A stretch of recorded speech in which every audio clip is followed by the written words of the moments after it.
Hi everyone. तो आज मैं आपके साथ ट्विन द सीरीज़ के एपिसोड 4 के पार्ट 1 को एक्सप्लेन करूँगी। गाइज़ मैंने ये 2 दिन पहले ही वीडियो बना ली थी, लेकिन पता नहीं क्यों मेरा वीडियो अपलोड ही नहीं हो रहा था। तो मैंने एक ही बार में पूरा वीडियो बना लिया था, लेकिन अब मुझे वो दोबारा से एडिट करके जो है मैं 2 पार्ट्स में इसे डिवाइड कर रही हूँ, क्योंकि शायद मेरे चैनल पे ना अभी जो प्रॉब्लम चल रही है उस हिसाब से वो 2 पार्ट्स में ही आएगा। तो प्लीज़ समझ के ले लेना। तो वीडियो को स्टार्ट करते हैं। वीडियो की स्टार्टिंग में हमें पास का सीन दिखाया जाता है, जहाँ पे जी और स्प्राइट जब छोटे होते हैं तब उनकी माँ उनके साथ कुछ डिस्कस कर रही होती है। स्प्राइट की मॉम स्प्राइट से कहती है, स्प्राइट आज मैं एक दिन घर पे नहीं थी तो तुमने अपनी प्रैक्टिस मिस कर दी। जिससे स्प्राइट कहता है कि मॉम मैं प्रैक्टिस नहीं करना चाहता। उसकी मॉम कहती है अगर तुम प्रैक्टिस नहीं करोगे तो तुम एक बेस्ट वॉलीबॉल प्लेयर कैसे बन पाओगे। जिससे स्प्राइट कहता है लेकिन मैं वॉलीबॉल प्लेयर बनना ही नहीं चाहता। उसकी मॉम कहती है लेकिन तुम अभी यंग हो, तुम्हें नहीं पता कि तुम्हारे लिए अच्छा क्या है बुरा क्या है। तुम जी के बड़े भाई हो तो सोचो ना जी को कैसा लग रहा होगा। वो तुम्हें अपना रोल मॉडल समझता है कि तुम उसकी तरह कैसे नहीं बन सकते। वो अपनी प्रैक्टिस में कितना ज़्यादा फोकस है। उनकी बातें चल रही होती है तब स्प्राइट के डैड कहते हैं तुम ज़रा शांत रहो, वो अभी भी छोटे बच्चे हैं। जिसके ऊपर उसकी माँ गुस्सा करने लगती है और वो स्प्राइट और जी से कहती है कि तुम दोनों ट्विन्स हो, मैंने तुम दोनों को साथ में ही बड़ा किया है, लेकिन तुम दोनों इतने डिफरेंट क्यों हो। जिसके ऊपर स्प्राइट के डैड कहते हैं कि हर बच्चा डिफरेंट होता है, हर बच्चे की चॉइस अलग होती है। जिसके ऊपर स्प्राइट की माँ गुस्सा करते हुए कहती है कि तुम्हें कुछ नहीं समझ में आ रहा है, वो मेरे बच्चे हैं। तो स्प्राइट के डैड गुस्से में कहते हैं कि वो मेरे भी बच्चे हैं। उसकी माँ उनकी बातों पे कोई ध्यान नहीं देती। तो स्प्राइट के डैड स्प्राइट से कहते हैं स्प्राइट मेरे साथ चलो। स्प्राइट कहता है कि कहाँ। तो उसके डैड कहते हैं कि हम ताइक्वांडो प्रैक्टिस करेंगे। तो स्प्राइट खुश हो जाता है। तो उसके डैड जो है वो स्प्राइट को वहाँ से लेकर चले जाते हैं और यहाँ पे बेचारा जी कुछ नहीं बोल पाता और वो उन्हें चुपचाप देख रहा होता है। यहाँ पे ऑफिशियली जी और स्प्राइट जो है बचपन में अलग हो चुके होते हैं। फिर स्प्राइट की माँ जी को अपने पास बुलाते हुए बिठाती है और पूछती है कि आज की प्रैक्टिस कैसे रही। जी वन वर्ड में ही आंसर दे देता है कि अच्छी थी।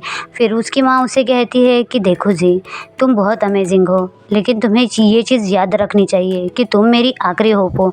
यानी कि बेसिकली उसकी मॉम जो है ना वो जी पे बचपन से ही दबाव डालती आ रही है, जिस वजह से जी इंट्रोवर्ट हो चुका है। फिर सीन प्रेजेंट में शिफ्ट होता है। कोच जो है वो सबको कहते हैं कि आज की प्रैक्टिस ख़त्म हो गई है, तुम लोग अपने घर पे जाओ। तभी वहाँ पे स्प्राइट आ जाता है। स्प्राइट को देखते हुए उसके सारे टीममेट्स जो होते हैं ना वो वहाँ से चले जाते हैं और उसको सहानुभूति दे रहे होते हैं कि अब तो तुम्हारी खैर नहीं है। फिर वो लोग वहाँ से चले जाते हैं और स्प्राइट जो है वो कोच के पास आ जाता है। कोच कहता है कि आजकल तुम कहाँ पे रहते हो, तुम प्रैक्टिस के लिए भी नहीं आते। मैंने तुम्हारे डैड को कॉल किया था तो उन्होंने कहा कि तुम घर पर भी नहीं आ रहे हो, तो तुम हो कहाँ पे, मुझे बताओ कुछ चल रहा है क्या। स्प्राइट कहता है कोच क्या ये पॉसिबल है कि मैं इवनिंग में प्रैक्टिस करूँ। जिसके ऊपर कोच कहते हैं कि क्या बात है। स्प्राइट कहता है कि मुझे आफ्टरनून में भी कोई इंपॉर्टेंट काम होता है जिस वजह से मैं प्रैक्टिस में नहीं आ सकता। कोच उससे कहता है कि तुम्हारी प्रैक्टिस से भी ज़्यादा इंपॉर्टेंट कुछ काम है क्या।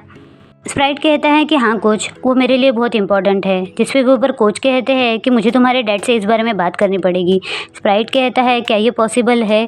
तो उसके कोच कहते हैं कि देखो स्प्राइट मैं तो चाहता था कि तुम अपने दोस्तों के साथ प्रैक्टिस करो ताकि हमारे स्ट्रेटेजी बनाने में भी आसानी हो, और तुम अकेले किस तरह से प्रैक्टिस करोगे मुझे इस बात का कोई अंदाज़ा नहीं है। यहाँ तक कि मैं शाम को तुम्हारे साथ तुम्हारे प्रैक्टिस में भी नहीं रह पाऊँगा। तो तुम क्या चाहते हो, मैं तुम्हारी प्रैक्टिस में रहूँ या ना रहूँ। जिसके ऊपर स्प्राइट उन्हें कह देता है कि जो शेड्यूल अभी तक बना हुआ है हम उसी हिसाब से चलेंगे। तो कोच जाते जाते उसे कहते हैं कि अपने प्रैक्टिस पे फोकस करो स्प्राइट। ऐसा बोल के वो वहाँ से चले जाते हैं। यानी कि स्प्राइट का जो है बेसिकली टाइमिंग चेंज नहीं हुआ है, उसे इसी टाइम पे आना पड़ेगा। फिर सीन शिफ्ट होता है। हमें सैम को दिखाया जाता है जो कि अकेडमी के बाहर आता है। तभी वो स्प्राइट और थान को एक साथ देख लेता है। थान स्प्राइट से कह रहा होता है कि स्प्राइट तुम्हें ताइक्वांडो की प्रैक्टिस भी करनी चाहिए, कोच मुझे हर बार तुम्हारे बारे में पूछ रहे हैं। और यहाँ पे सैम सोच रहा होता है कि ये तो वही लड़का है ना, ये दोबारा जी से मिलने के लिए क्यों आया है। तो स्प्राइट उससे कहता है कि हाँ मैं प्रैक्टिस के लिए आ जाऊँगा। फिर थान जाते जाते उससे कहता है कि मुझे तुम्हारी बाइसिकल चाहिए। तो स्प्राइट उससे कह देता है कि हाँ तुम मेरी साइकिल लेके चले जाओ। जैसे ही थान वहाँ से जाता है यहाँ पे सैम भी उसका पीछा करने लगता है। सैम थान का पीछा करने लगता है। सैम को ये जानना है कि थान जो है वो जी से बार बार क्यों मिल रहा है। जब वो उसका पीछा कर रहा होता है तो इस बात का अंदाज़ा जो थान को है लग जाता है कि सैम उसका पीछा कर रहा है। और सैम को परेशान करने के लिए थान जो है वो जानबूझ के पूरे रास्ते पर उसको घुमाते रहता है। यानी कि साइकिल जो है वो गोल गोल गोल गोल घुमा रहा होता है और बेचारा सैम जो है उसके पीछे गोल गोल घूम घूम के थक जाता है। फिर कुछ देर बाद जब वो देखता है तो थान उसकी आंखों के सामने से गायब हो चुका होता है और थान जो है उसके पीछे आके उसे कहता है कि क्या तुम मेरा पीछा कर रहे हो। सैम कहता है नहीं तो मैं तुम्हारा पीछा नहीं कर रहा हूँ। जिसके ऊपर थान कहता है कि झूठ मत बोलो सैम, मैंने देखा तुम कब से मेरा पीछा कर रहे हो।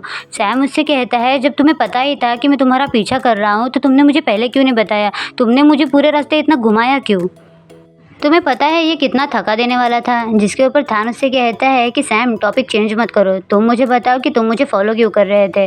तो सैम उससे कहता है कि मैं बस ये जानना चाहता था कि तुम्हारे और जी के बीच में क्या चल रहा है, क्या तुम उसके फ़ैन हो। जिसके ऊपर थान उससे कहता है कि तुम्हारे कहने का क्या मतलब है, फ़ैन का मतलब क्या है। तो सैम उससे कहता है कि क्या है फ़ैन का मतलब, वो जो आप एक पर्सन को फॉलो करते हो। थान कहता है कि नहीं तो मैं उसका बॉयफ्रेंड नहीं बनना चाहता, मैं तो तुम्हारा बॉयफ्रेंड बनना चाहता हूँ। ऐसा बोल के वो उसके क्लोज आने लगता है।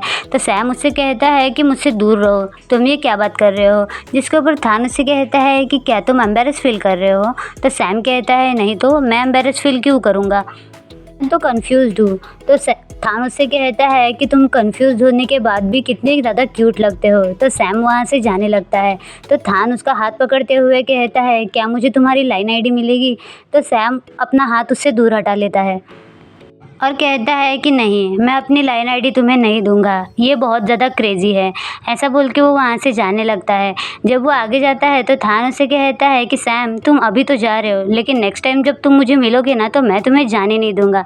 और यहाँ पे सैम है ना बहुत ज़्यादा स्माइल कर रहा होता है, यानी कि सैम ने जो है वो थान को एक्सेप्ट कर लिया। सीन शिफ्ट होता है, हमें टेक्वांडो प्रैक्टिस का दिखाया जाता है जहाँ पे कोच उन सबकी प्रैक्टिस करवा रहे होते हैं। प्रैक्टिस के दौरान कोच फू से कहते हैं कि फू तुम अच्छे से प्रैक्टिस पे ध्यान दो।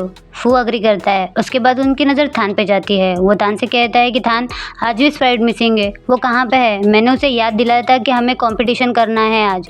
थान कहता है कि सर मैं अभी जाके आता हूँ बाथरूम और मैं उसे साथ में लेकर आऊँगा। ऐसा बोल के थान जो है बाहर आ जाता है और स्प्राइट को कॉल करने लगता है। काफ़ी ट्राई करने के बावजूद स्प्राइट का कॉल नहीं लग रहा होता है। थान बहुत ज़्यादा परेशान हो जाता है और उसे ढूंढने के लिए निकल जाता है। वो बार बार यही सोच रहा होता है कि स्प्राइट अपना फ़ोन तो उठा लो यार, तुम्हारा फ़ोन कहाँ पे रखा है।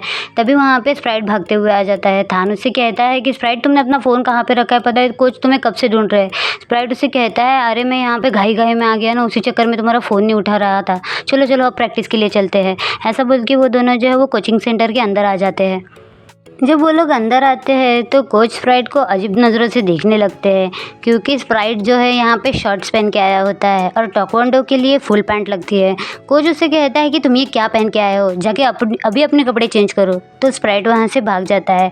सीन शिफ्ट होता है, हमें वॉलीबॉल क्लब का दिखाया जाता है जहाँ पे उन लोगों का ब्रेक चल रहा होता है। तब स्प्राइट वहाँ पे भाग के आ जाता है और स्प्राइट जो है वहाँ पे फुल पैंट पहन के आ चुका होता है। तभी वहाँ पे उसके टीममेट्स उसे देखते हुए कहते हैं कि तुम अब आ रहे हो और तुमने ये क्या पहना है। तो स्प्राइट जो है उसकी तता हो जाती है। वो कहता है कि तुम लोग बहुत नॉइजी हो रहे हो। जिसके ऊपर जैक उससे कहता है क्या तुम अपने लिए मुसीबत खड़ी करना चाहते हो। लेकिन स्प्राइट जो है वो कोई जवाब ही नहीं देता और चुपचाप वहाँ से निकल जाता है। फिर सीन शिफ्ट होता है, हमें रात का दिखाया जाता है जहाँ पे सारे फ्रेंड्स मिलकर कार्ड का गेम खेल रहे होते हैं। जैसे हम लोग खेलते थे ना बचपन में, राजा रानी चोर पुलिस, उसी टाइप का गेम वो लोग खेल रहे होते हैं। तभी वहाँ पे जी आ जाता है।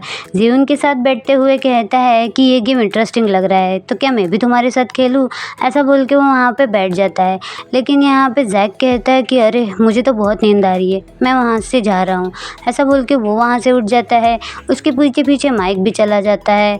फिर तान कहता है कि मुझे रूम का डोर बंद करना है, तो वो उठ के चला जाता है। तो उसके पीछे को चला जाता है।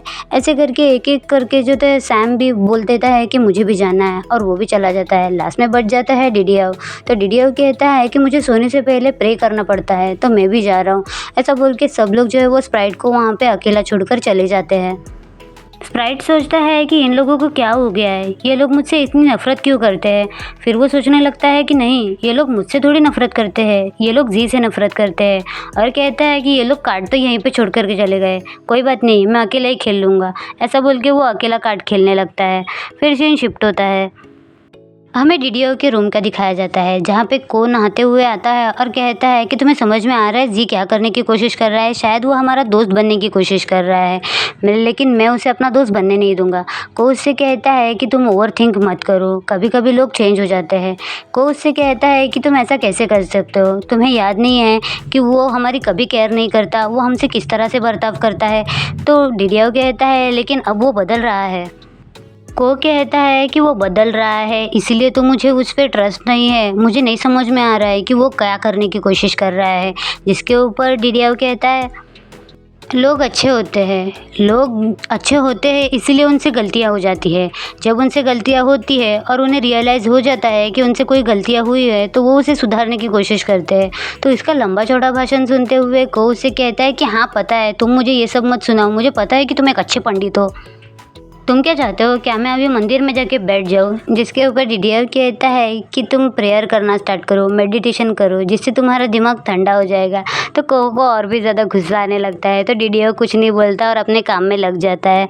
फिर सीन शिफ्ट होता है, हमें हॉस्पिटल का दिखाया जाता है जहाँ पे सैलोम जो है वो जी को खाना खिला रही होती है।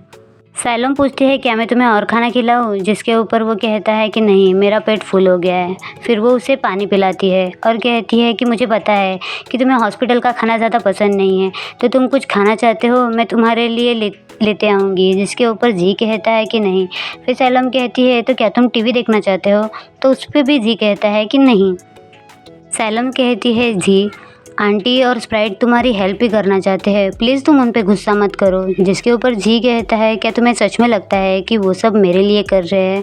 सैलोम कहती है कि हाँ, तुम्हें ऐसा क्यों लग रहा है? जिसके ऊपर जी कहता है कि मैंने स्प्राइट से नहीं कहा था कि वो मेरी हेल्प करे या फिर मेरी जगह ले, लेकिन जिस तरह वो सैलोम को दिखता है ना गाइस, मुझे लगता है कि जी सैलोम के लिए फ़ील करता है। फिर जी कहता है कि वो मेरा ट्विन ब्रदर है ना, यही मेरे लिए बहुत बुरी बात है। वहाँ पे सैलोम जो है उसे समझाने की कोशिश करती है। फिर सीन शिफ्ट होता है, हमें जी की मॉम को दिखाया जाता है जो डॉक्टर से मिलने के लिए आई होती है। जैसे ही डॉक्टर आता है वो उनसे पूछती है कि जी कैसा है। डॉक्टर उसे बता देते हैं कि जी की तबीयत अब पहले से बेहतर है और वो यंग है इसलिए वो जल्दी रिकवर हो जाएगा, हमें बस उसे मॉनिटर करने की देर है और वो जल्दी अपने घर भी चला जाएगा। जी की मॉम कहती है तो क्या वो वॉलीबॉल प्रैक्टिस कर पाएगा? जिसके ऊपर डॉक्टर उसे मना करते हुए कहता है कि नहीं, उसे थेरेपी लेने की ज़रूरत है जिससे वो जल्दी से जल्दी रिकवर कर पाएगा, लेकिन कुछ टाइम के लिए जो उसे खेलना बंद करना पड़ेगा। फिर वो वहाँ से चला जाता है और यहाँ पे जी की माँ बहुत ही ज़्यादा परेशान हो जाती है। इनको अपने बेटे की नहीं पड़ी, वॉलीबॉल की पड़ी हुई है। सीन शिफ्ट होता है, हमें टाइक्वांडो प्रैक्टिस का दिखाया जाता है जहाँ पे फूल स्प्राइट से पूछ रहा होता है क्या तुम सच में ये गेम छोड़ने वाले हो? तुम्हारे साथ प्रैक्टिस करके हमें बहुत मज़ा आता है। स्प्राइट कहता है अगर मैं तुम लोगों से ये कहूँ कि मैं ये छोड़ने वाला हूँ तो क्या तुम मुझ पे भरोसा करोगे? तो थान कहता है कि नहीं, मैं तो तुम पे बिल्कुल भरोसा नहीं करने वाला। तभी वहाँ पे कोच आ जाते हैं। कोच स्प्राइट से कहते हैं स्प्राइट आज के बाद तुम कभी प्रैक्टिस स्किप नहीं करोगे, हमारा कंपटीशन नज़दीक आ रहा है। स्प्राइट कहते हैं कि यस सर। फिर कोच उनसे कहते हैं कि हम कल से जो है वो कहीं और प्रैक्टिस करेंगे, तो सब लोग उनकी बात मान लेते हैं। फिर कोच वहाँ से चला जाता है। सीन शिफ्ट होता है, हमें ना डेली बेसिस का दिखाया जाता है। कंपटीशन नज़दीक है इसीलिए स्प्राइट को जो है वो अपनी टाइक्वांडो प्रैक्टिस और वॉलीबॉल प्रैक्टिस दोनों जगह करनी पड़ती है और वो बेचारा बहुत ही ज़्यादा थक जाता है। यहाँ पे टाइक्वांडो करते करते भी बेचारा नीचे गिर जाता है और वहाँ पे वॉलीबॉल प्रैक्टिस करते हुए भी बेचारे की हालत ख़राब हो जाती है। इसी चक्कर में स्प्राइट की जो है तबीयत इतनी ज़्यादा ख़राब हो जाती है कि उसके चेस्ट पे जो है ना वो लाल निशान तक पड़ जाते हैं। दोनों जगह पे एफर्ट डालने के चक्कर में स्प्राइट का ध्यान जो है वो एक भी गेम पे अच्छे से नहीं लग पाता, यानी कि ना वो अपनी टाइक्वांडो प्रैक्टिस अच्छे से कर पा रहा है ना वो वॉलीबॉल प्रैक्टिस। पार्ट 1 में यहीं पे ख़त्म करती हूँ। वीडियो पसंद आए तो वीडियो को लाइक शेयर कमेंट और मेरे चैनल को सब्सक्राइब कर दीजिए। Thank you so much for watching.